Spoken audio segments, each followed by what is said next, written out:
The process for following along with him, what exactly do we need to do to get you like our project set up? So if the first thing you need to do is get clone from his repository, and then you'd have to do create a virtual environment, pip install -r the requirements.txt file. Then you would have to create DB school API. I forgot what the database is called. It's you can look in the settings file, but school API database, and then Python manage.py migrate, and then that should really be everything. All right. So go ahead, Tom. I'm sorry. I got as far as the virtual environment and then doing the pip install for the requirements. And then you said we need to create a database also? Correct. Okay. Just run create DB schools _API _DB. And you can look in the settings.py file if you want to. All right. So everything should be good. I have one request from James in your models inside of your schools. Okay, cool. Never mind. You got it. All right, cool. The related name courses. Perfect. All right.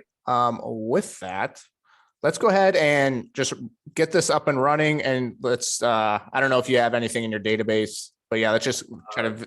Yeah, there's a couple of things in the database. Cool. Perfect. If I can remember how to.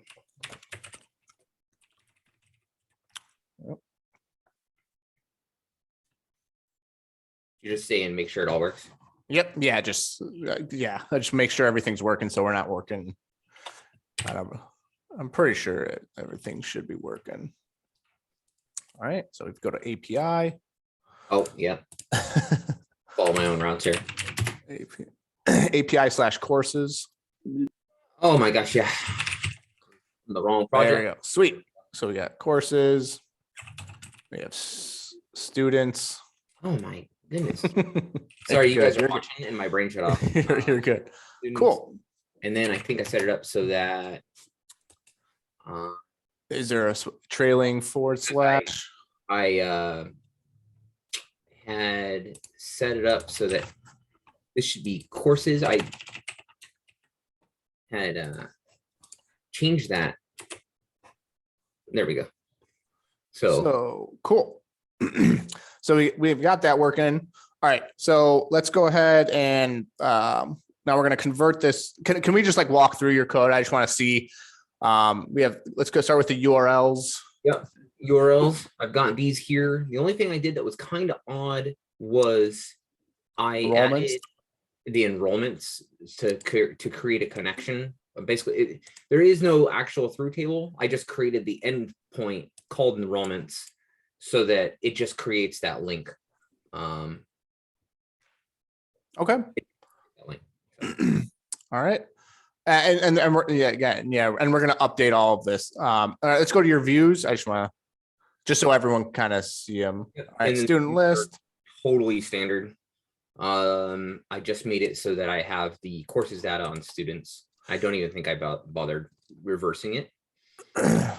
Okay, so new student enrollment. All right, cool. Just as a JSON response of, hey, we did it. Yeah. And like I said, this is totally standard. Cool.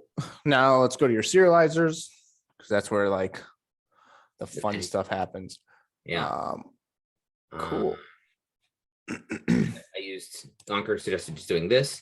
This threw me off because I felt like I shouldn't be calling like other, if I have a student, it felt like I shouldn't be calling courses on it from here, but apparently that's okay. And it felt weird at first, but then I guess I got used to it. So. Yeah, and if you want, you can also just do that query, do like self.body.courses.all, create an array that loops through all the student courses, and then so you could do it that way as well, but this is a lot easier because it's just one line of code that you've already created. Yeah. Cool. Awesome. All right. So any questions about, and for anybody? Is everybody's code matched up with James's right now? Like when I forked yours, it seems to be a previous version, which is fine. I can just follow along and watch the video. I just want. Yeah. And if it doesn't match up right now, that's okay. Because we're going to be really kind of replacing all of this code. Hey Seth, for me, when I tried to open it, it was exactly like how I had it, same as you.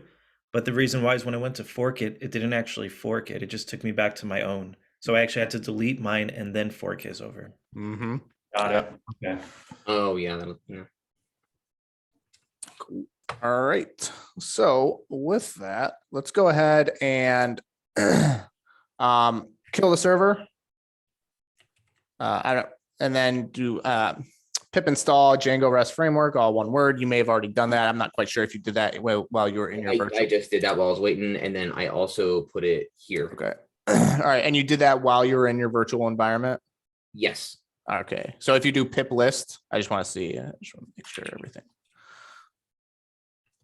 All right. Perfect. Cool. All right. So again, we kind of want to walk through or do all the URLs and then the views and then the serializers. So let's go to URLs. Let's comment out all, even the line 4 and line 20 or 30, 22. There we go. All right. So let's at the very top, import, or I'm sorry, from REST framework, import URL patterns. All one word. Lowercase, all lowercase URL patterns. This here? Yep, perfect. And then from views or from dot views. Okay, yeah, you have import everything. Yeah. Okay, that works. And then from REST framework dot routers, import default router. All right, cool. And now we'll want to do router equals default router and invoke it. And then router dot register, and then do R blank or empty string, and then comma, and then we're going to do a student view set. So capital student, and then capital view, capital set. Now we haven't created this yet. We will create it. We don't need to import it, or do we have to do views dot student view set? Yeah, I can just do this here. Oh, okay. Yeah. Student view set and course view set. Yep, that works. I think I like that better. Yep. And then do a comma after that and just do base name students, plural, equals. Yep. All right. Now, And do I do another one for courses? yep, do the exactly same thing for courses.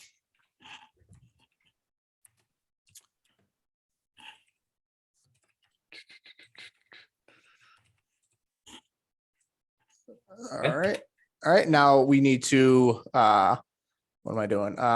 Do, what was it? Router or yeah, URL patterns equals router dot URLs. All right. That should be it. Now let's go over to our views. And we are going to, let's see, let's just comment all that out.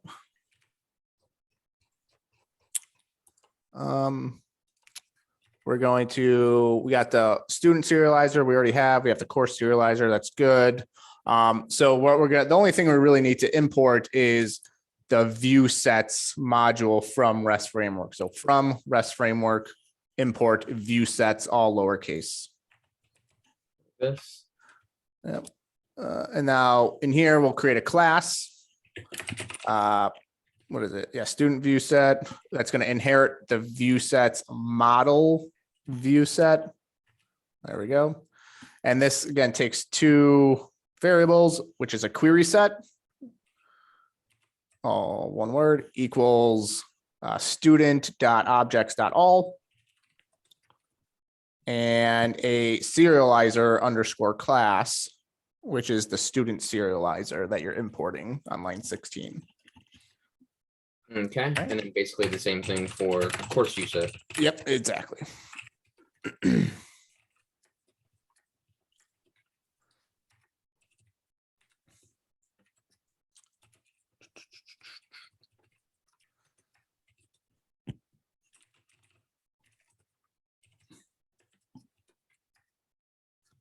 All right, so Liza, everything's good. View sets. So line 24, the sets, it's spelled wrong on line 24. Cool. All right, now let's go to serializers. And yeah, All that out, and then just probably some REST framework. yep, REST framework, serializers, import serializers, and also the models as well. So just from .models, import the student and course model. All right, so now we need to create that student serializer class that's going to inherit from the serializers.model serializer. Serializers. There we go.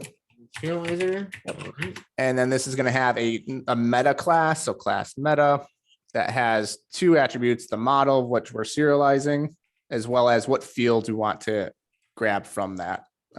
So we'll have the name, grade, and this is where that nested, let's also do the courses. I think it's, yeah, this is where things are going to get kind of interesting. Okay. All right, and let's copy that over and let's actually create a course serializer as well.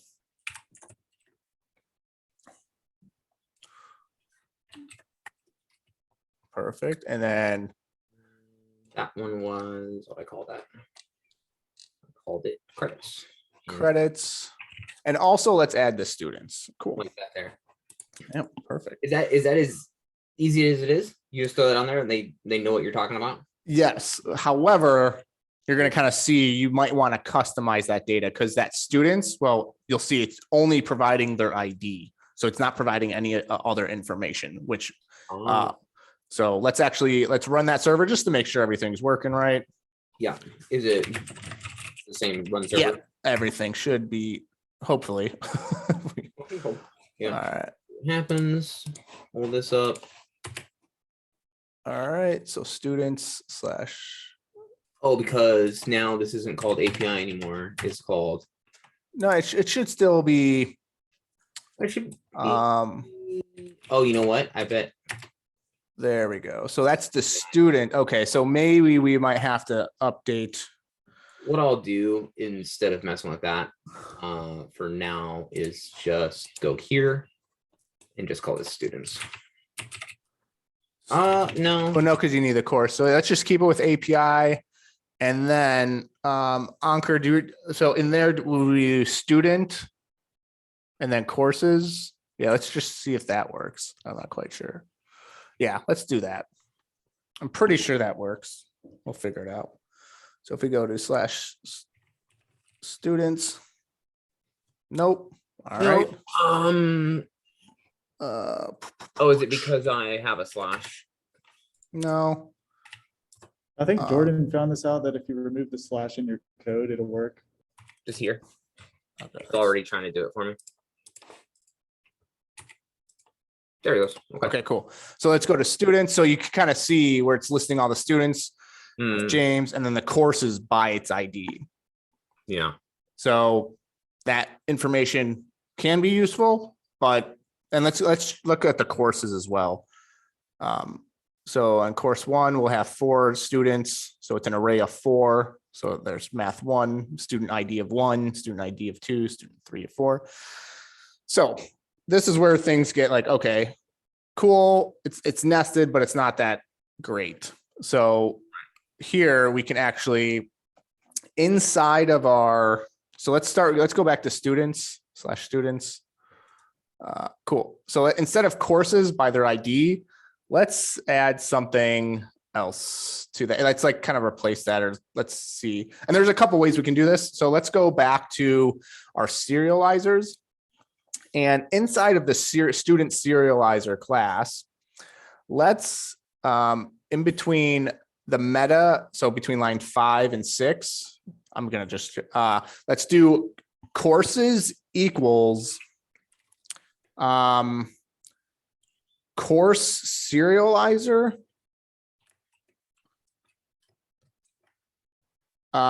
open bracket or open parentheses, many equals true. I could be wrong. Comma, read underscore only equals true. So, but now that is, now let's move that, but I just want to see what happens. All right. Are we getting errors? Let's take a look at what that produces. If we refresh that, ooh. All right, that's weird. Now it's got it spelled out, but then it's also pointing back at all the students. Yep. So, It's gonna get real gross. yep. So there's, Ankur, do you know off the top of your head, there's a couple other ways we can do this. If you want it to be read only, there's a string related field. So again, a lot of That's this comes back to documentation. So I wouldn't blame you guys if you're like, where's this coming from? Yeah, if you try setting courses equal to string related field, that might do it. But again, it does take me a while to go through documentation, kind of guess and check. So instead of course serializer, you're just gonna do it now? So there's something called string related field, which you'll need to import from the Rust framework. Yeah, it's string. I think you can, I think you're already, Like Import. serializers, that string related field? yeah. So let's do the serializers or dot string related field right there. And then is it many equals true or is it flat or, just try that. Let's see what happens if this, again, I'm not confident about this, but always takes a little bit of, I guess, trial and error with these serializers. so courses. So yeah, do many equals true in there.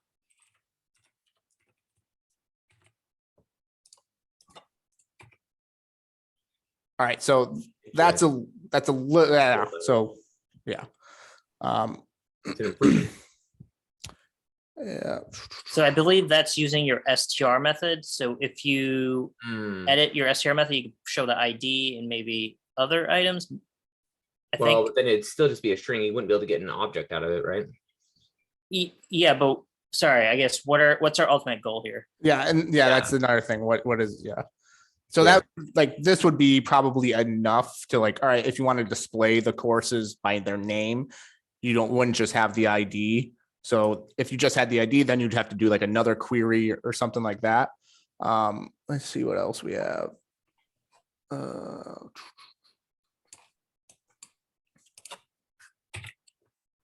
For example.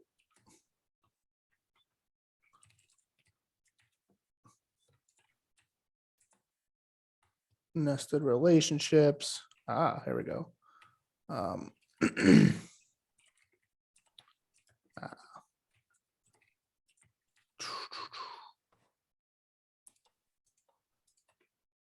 Yeah, so for like the nested relationships, writable nested serializers. Yeah, as far as a use case, I'm just curious, like, let's say you want to show all the students in a course. That's like their names. That's kind of what I'm trying to think through here. Yeah, so if we go to the students or the course serializer and kind of do the same thing in course serializer as what that is, but instead of courses, it'll be students.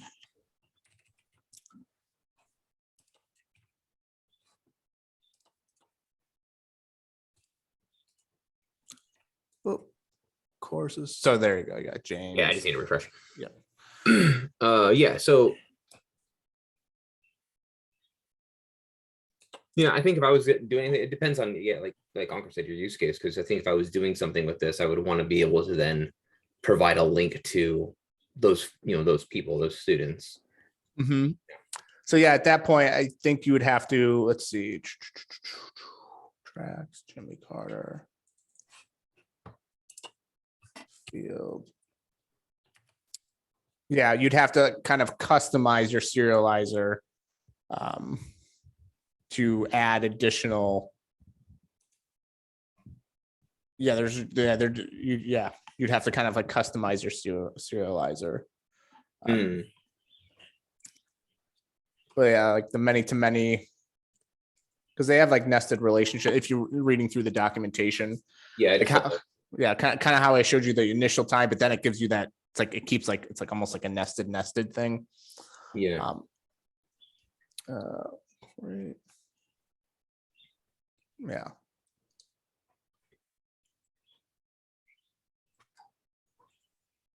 But I mean, does anybody have any questions about? That really was super simple to convert over. Like, really, we're done? Oh, Yeah, ridiculous. that's it. All right, I'm gonna play with that and I'll let you guys know if I find something.